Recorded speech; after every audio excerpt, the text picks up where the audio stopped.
हाथ में स्कल होता है, तो अंदर से जो नाक वाला पोर्शन होता है उसमें कुछ बोनी प्रोजेक्शन से निकली होती है, लेटरल वॉल से ही निकली होती है। ठीक है, उसको बोला जाता है टर्बिनेट और कॉन्का। दो वर्ड है जो एक दूसरे के लिए यूज हुए हैं। कौन से?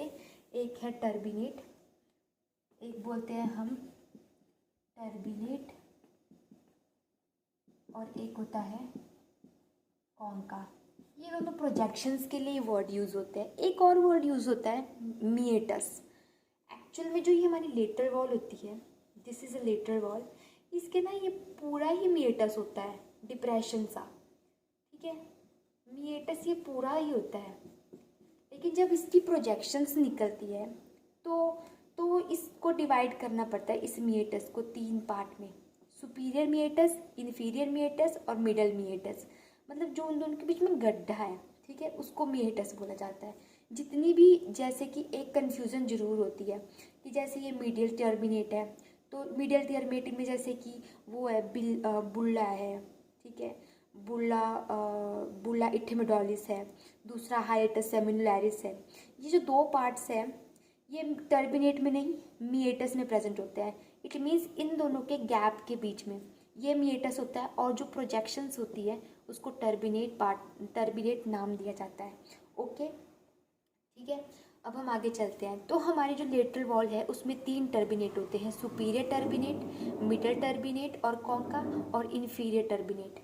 ठीक है, एक्चुअल में सुपीरियर टर्बिनेट बहुत ही छोटा सा होता है, मिडल टर्बिनेट थोड़ा उससे बड़ा होता है, और इन्फीरियर टर्बिनेट बहुत ही बड़ा होता है। यहीं पर जो है हमारी आइज़ की कनेक्शंस, मतलब कि नेज़ोलैक्राइमल डक्ट जो हमने पढ़ी थी नोज़ में होती है, उसकी ओपनिंग होती है। तो मैं साइनसेस के बारे में अलग से डिस्कस करूँगी। ठीक है, तो जो हमारा ये वेस्टिबुलर पार्ट था और ये मिडल टर्बिनेट है, इन दोनों के बीच में एक पार्ट होता है, that is called a atrium of a middle meatus. क्या बोलते हैं? Atrium of middle meatus.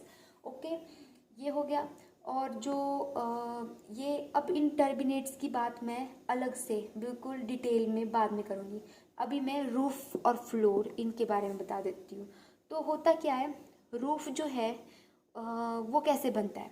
देखो, हमारी जो नोज़ है उसके 3 स्लोप्स होते हैं, एंटीरियर स्लोप ये वाला, मिडल स्लोप ये वाला, और posterior slope this one.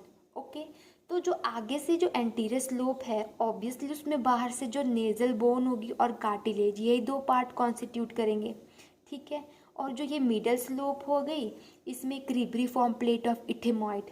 Actual में ये इथेमॉइड बोन ऊपर ही होती है, और कुछ एक पार्ट जो है इसका टर्बिनेट में भी ओपन होता है, इसीलिए तो हम मिडल मिएटस और middle turbinate of the इथेमॉइड bone बोल देते हैं। कुछ पार्ट जो है इसका इथेमॉइड बोन का ही होता है, इथेमॉइड बोन नहीं होती है मतलब इस साइड, और पीछे को होती है हमारी स्फिनॉइड बोन। ठीक है, जो इसका पोस्टीरियर स्लोप है वो बनाएगा हमारा sphenoid bone. Okay, anterior slope, middle slope और posterior slope. Anterior slope is formed by nasal bone and some cartilage, and जो हॉरिजॉन्टल जो मिडल स्लोप होता है, एंटीरियर स्लोप जो है वो हमारा nasal bone and some cartilage, और मिडल स्लोप जो है cribriform plate of ethmoid, and posterior slope is formed by a sphenoid bone. Okay, ये हो गया। अब जो इसमें पार्ट आता है, सबसे पहली बात, ये जो क्रिब्रिफॉर्म प्लेट क्यों बोलते हैं इसको? एक्चुअल में क्रिब्रिफॉर्म जो वर्ड होता है, इसका जो ओरिजिन है, इस वर्ड को हम बोलते हैं कि छन्नी टाइप, मतलब कि यहाँ पे बहुत ही माइन्यूट से जो है ओपनिंग्स होती है, मतलब छाननी जैसे टाइप की मटेरियल्स होते हैं। ठीक है, मतलब छाननी जैसी होती है ये, इसलिए इसको क्रिब्रिफॉर्म प्लेट बोलते हैं। ठीक है, इसी क्योंकि इसी में जो है ऑप्टिक नर्व्स की सप्लाई होती है, तो नर्व्स जो उसी से निकली होती है। ठीक है, तो इसमें जो छेद होते हैं वहाँ से नर्व्स गुजरती है, इसलिए इसको क्रिब्रिफॉर्म प्लेट ऑफ इथेमॉइड बोलते हैं। क्रिब्रिफॉर्म छाननी के लिए यूज़ होता है, और यहीं से जो है नर्व्स निकलती है। ठीक है, ये हो गया। ये ऑल्फैक्टरी रीजन भी बोला जाता है इसको, मैं थोड़े आगे बताऊंगी। ठीक है, तो क्या क्या पढ़ा? Anterior slope, horizontal, middle slope and posterior slope. Anterior slope में नेजल बोन एंड कार्टिलेज, बीच में cribriform plate of ethmoid, and posterior sphenoid bone. Okay, ये हो गया। अब जो रूफ तो हो गया इसका, अब फ्लोर। रूफ तो हमारा क्रिब्रिफॉर्म प्लेट ऑफ इथेमॉइड भी बनाता है, बाकी तो स्लोप ही है। तो फ्लोर जो है, नीचे कौन होती है हमारी? पैलेंटाइन बोन होती है, हमारा हार्ड और सॉफ्ट पैलेट होता है। सबसे पहले तो पैलेट प्रोसेस ऑफ मैक्सिला, ये क्यों बोला? जो एंटीरियरली 3/4 होती है, जो एंटीरियरली 3/4 होती है, पैलेंटाइन बोन बनाती है फ्लोर का, और जो पोस्टीरियरली 1/3 है वो हमारी palatine process of the maxilla, anterior 3/4 और posteriorly horizontal plate of palatine, क्योंकि मैक्सिलरी जो है वो हमारी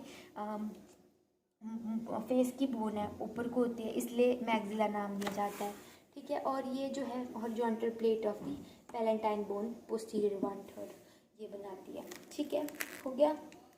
तो लेटर वॉल में 3 प्रोजेक्शन थी, superior turbinate, middle turbinate, inferior turbinate. और क्या बोलते हैं, ये रूफ कौन बना रहा था? Cribriform plate of इथेमॉइड, anterior slope है, पोस्टीरियर स्लोप है। और ये फ्लोर जो है इसका palatine process of the maxillary, anterior 1/3 और posteriorly 1/3 horizontal plate of इथेमॉइड। Okay, ये होगी हमारी ये। अब हम इसकी मेम्ब्रेन्स के ऊपर जाएंगे। ओके, तो हमने जो पढ़ा था, एक तो वेस्टिबुल पार्ट पढ़ा था, एक हमने नेज़ल कैविटी प्रॉपर बनाया था, जो एक्चुअल में प्रॉपरली नेज़ल कैविटी बना रही थी। ओके, तो मेम्ब्रेन्स जो है इसके जो हैं 2 रीजन्स होते हैं, एक ऑल्फैक्टरी रीजन होता है, एक रेस्पिरेटरी रीजन होता है। ऑल्फैक्टरी रीजन ऑब्वियसली नाम से पता लग रहा है कि हाँ क्रिब्रिफॉर्म प्लेट ऑफ द इथेमॉइड ये इन्वॉल्व होगी और ये होगी। वेस्टिबुल से लेकर जो है आगे तक के, मतलब इधर तक, इन पोर्शन को बोला जाता है ऑल्फैक्टरी रीजन। और इसमें जो मेम्ब्रेन प्रेजेंट होती है that is stratified squamous keratinized epithelium. जो दूसरी है